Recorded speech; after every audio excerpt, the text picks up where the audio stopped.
Ang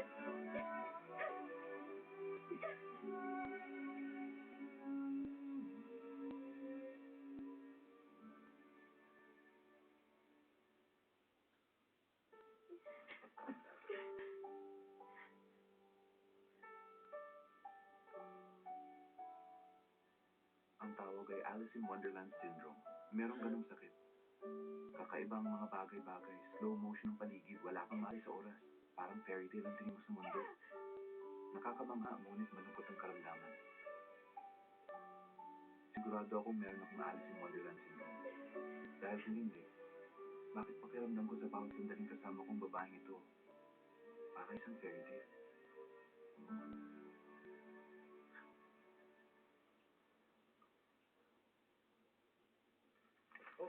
Sige, kain na kain ha. Mamaya tumawag ng meeting si Rick eh. May, ha?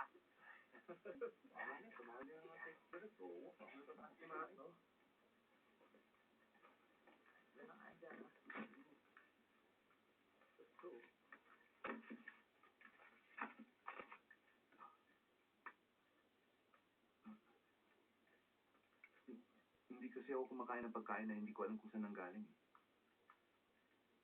Huwag yan. Hindi na mainit yan. Bakit ka nakikialam?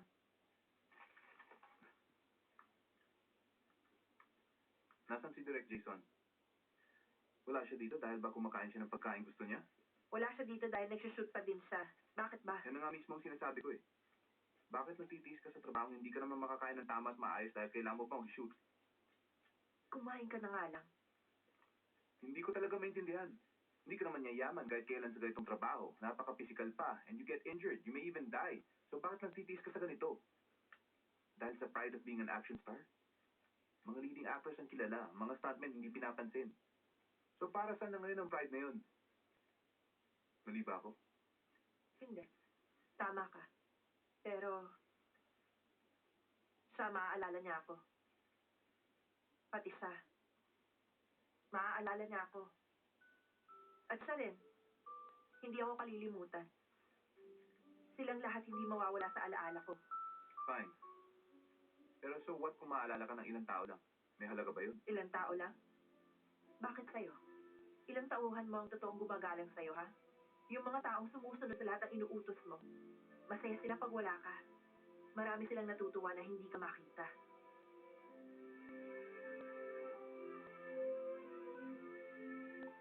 Kaya hindi ka na dapat bumalik pa. Dahil ang tingin mo sa trabaho namin walang saysay at katawa-tawa. Pero mahalaga to sa amin. Lumulukso ang dugo namin sa ganitong gawain. Buo ang pagkatao namin. Kaya sino ka pa para husgahan kami? Hindi ka mahalaga sa amin.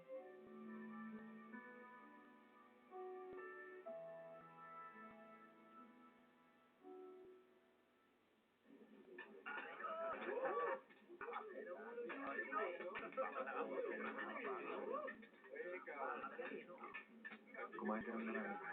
Kakain talaga ako. Jamie, ang galing mo kanina ah. O ayan, naghirap ka rin kanina. Inom lang tayo ha. Oo. Kayo, ang galing niyo rin. Kumain tayo!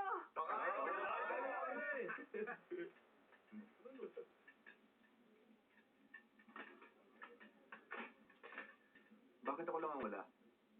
Ayaw mo naman ito, di ba? Oo, Di ba ang sabi mo, kadiri to? Kung kakainin ko o hindi, it's my decision. Ikaw ang nagsiserve sa lahat, kaya dapat huwag kang mag-discriminate sa iba. At ako pa ngayon yun? Nakalimutan mo na ba? Nasa pag-uugali yung mayayaman ng manghamak ng mga tao? Hindi mo kaya kainin yan? Eh, balat lang naman ng baboy yan eh. Sino nagsabing hindi ko kaya? Ordinaryong pagkain lang din naman yan sa... O ayan, kain. Kinukain ko na.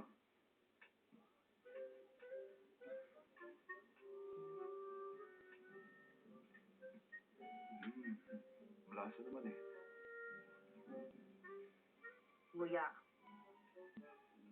Nguya, tapos lunukin mo. Ayoko! Tutulawin ko sa bibig!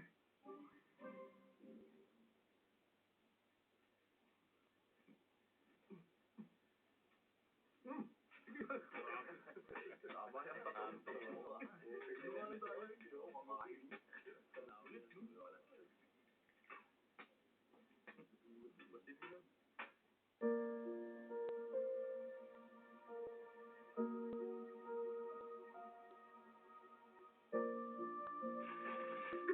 Tali mo na yan. Kung mahirap ka, wala kang pera. Saan mo kinuha ang pambili niyan? Hindi ako kumakain ng binili lang sa kalye. Ayoko ng basura.